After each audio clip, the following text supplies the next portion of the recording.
Hey everyone, welcome back to the channel. In today's video, I will show you exactly how to see your recently watched reels on Instagram step by step. For that, first of all, you need to launch your Instagram application. Then you need to log in into your account if you haven't already. Over here, tap on your profile icon in the bottom right hand corner of the screen. Now tap on these three lines here in the top right hand corner of the screen.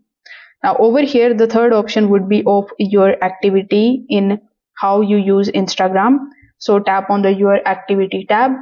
Over here, you will see a bunch of different interactions section like we have likes, comments, reposts, tags, sticker responses and reviews.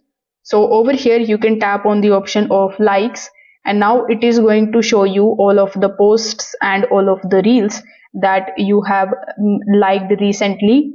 Here you can also tap on this drop down menu and you can make them newest to oldest or oldest to newest. After that, we have the dates as well, so you can just simply click on the dates and see which of the reels you have liked, and basically this way you will get your recently watched reels on Instagram. If this video helped you out, make sure that you like this video and subscribe to the channel. Thanks for watching.